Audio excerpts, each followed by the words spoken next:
Today we're talking about celiac disease. Most people have heard of celiac disease and they have some idea of what it is. Foods you have to restrict in your diet when you have celiac disease. But you know what? When you have to choose between two answers that both seem like they could be right, it can be tough to know which answer to pick. And so I want to help you with that today. So stay tuned. We'll get into that right after this.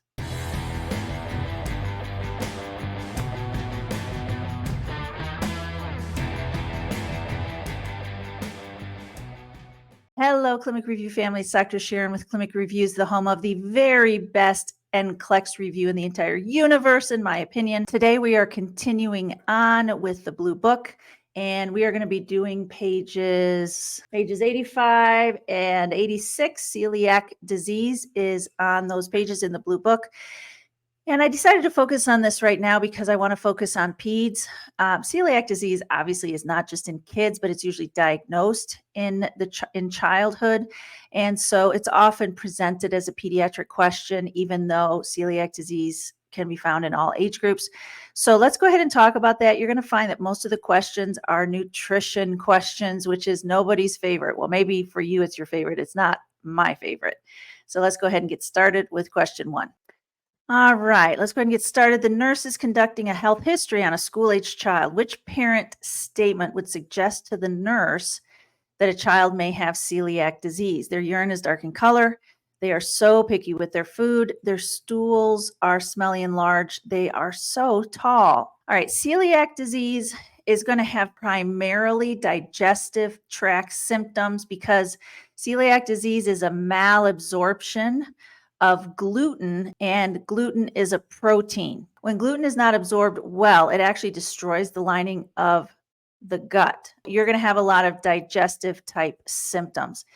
If we know that, then which of these symptoms is consistent with GI distress? The urine, no. Picky with their food, maybe. Stools are smelly and large. There's the GI symptom. They're so tall.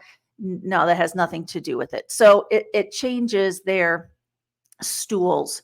The stools may be described as smelly and large, but they also could be described as greasy because they also are not absorbing fat-soluble vitamins well. So that could also be another symptom. So when caring for a client with celiac disease, the RN knows the client will have difficulty absorbing which vitamin. So what are the fat-soluble vitamins? Because it's the fat-soluble vitamins they cannot absorb. Vitamin K, thiamine, vitamin B12, or vitamin C. A, D, E, K, A, D, E, K, A, D, E, K are the fat-soluble vitamins. These are the ones that they cannot be absorbed. A nurse is teaching the parent of a child recently diagnosed with celiac disease about gluten-free dietary management. Which of the following foods should the parent be instructed to avoid? Avoid these foods. Now, I'm going to read through the answers and I'm going to come back and reread the question because I swear I'm going to pick the foods they should eat if I'm not careful. Okay, rice. So what can't they eat? Well, there's certain types of grains.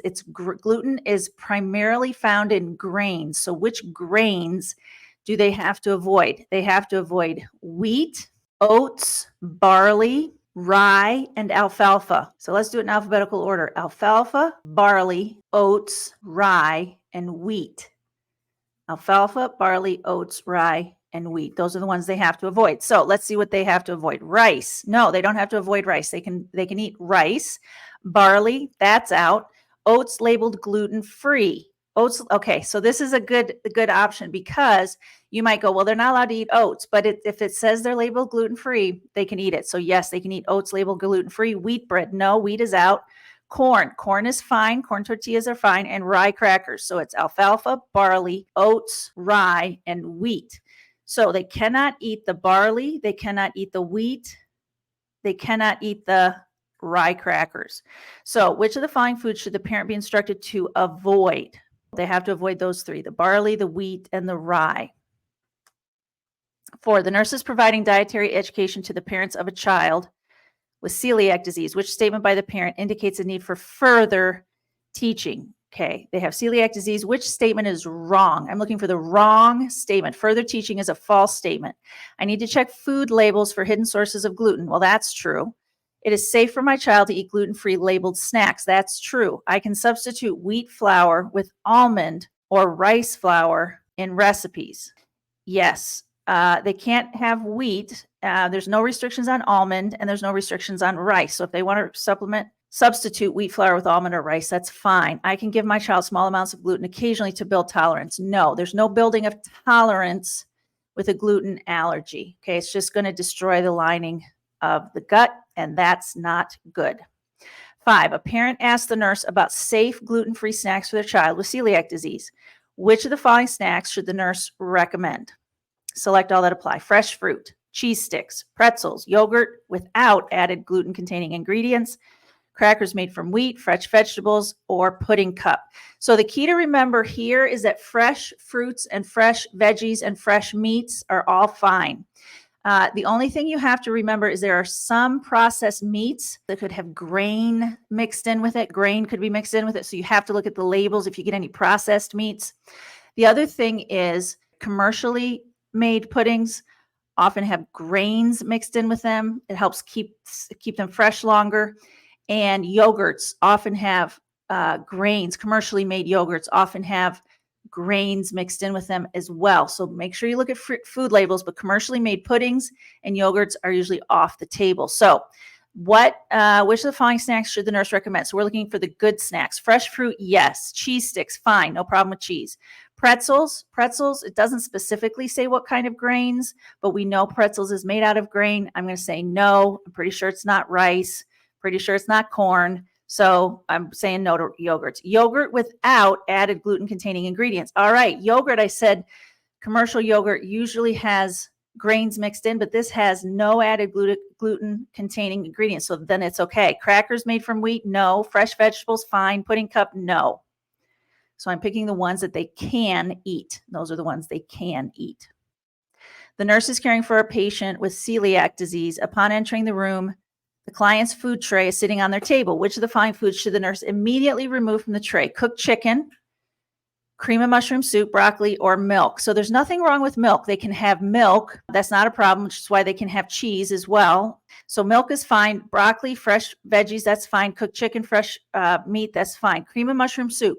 Creamed soups, commercially made cream soups, are off the table because they also have those grains mixed in with them. That's what makes them creamy, is they mix in these grains with them. You can think of it as mixing in a flour. So usually the flour is a grain mixture. So they cannot have the creamed soups. A nurse is evaluating a patient with celiac disease. Which of the following assessment findings should be reported immediately to the healthcare provider? So we report unexpected findings to the healthcare provider. The patient reports feeling anxious about their diet. That's not unexpected. The patient has a new rash with blisters on the elbows and knees. Y'all, I'm never happy with new things. New assessment findings are not good. The patient complains of occasional constipation. I mean, that's a GI symptom. It's not a severe GI symptom. That seems like expected to me. The patient reports mild bloating after meals. Again, a mild GI symptom. That's fine. I expect mild GI symptoms with celiac disease. So it's the new onset, the new thing that you see here that I am most concerned about. That is unexpected. 8, when caring for a client with celiac disease, the nurse knows to expect which of the following lab abnormalities.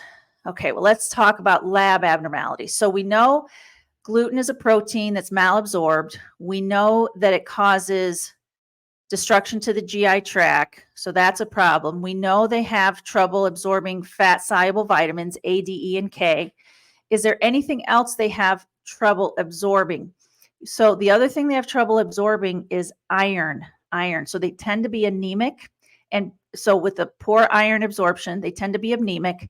And with the fat-soluble vitamins A, D, E, and K, did you know vitamin K has an impact on bleeding times or clotting times? So they also tend to have bleeding disorders because of the vitamin K. But in this case, low potassium. So don't confuse potassium with vitamin K. Potassium is not vitamin K. So no, we don't expect low potassium. High magnesium, no, we don't expect that. Low iron, yes. Low calcium, no, we don't expect that. So we do expect low iron. Let's just review again real quick. Let's do it in alphabetical order. Alfalfa, barley, oats, rye, and wheat. Alfalfa, barley, oats, rye, and wheat. They're low in vitamin K, and they're also low in A, D, E, and K, the fat-soluble vitamins. They're low in iron. They tend to have bleeding disorders, and to be anemic, and primarily the symptoms are GI symptoms. So I hope that's helpful to you. No reason for you to miss celiac disease questions, y'all. Good luck on your NCLEX, and I hope you have a great rest of your day. Bye.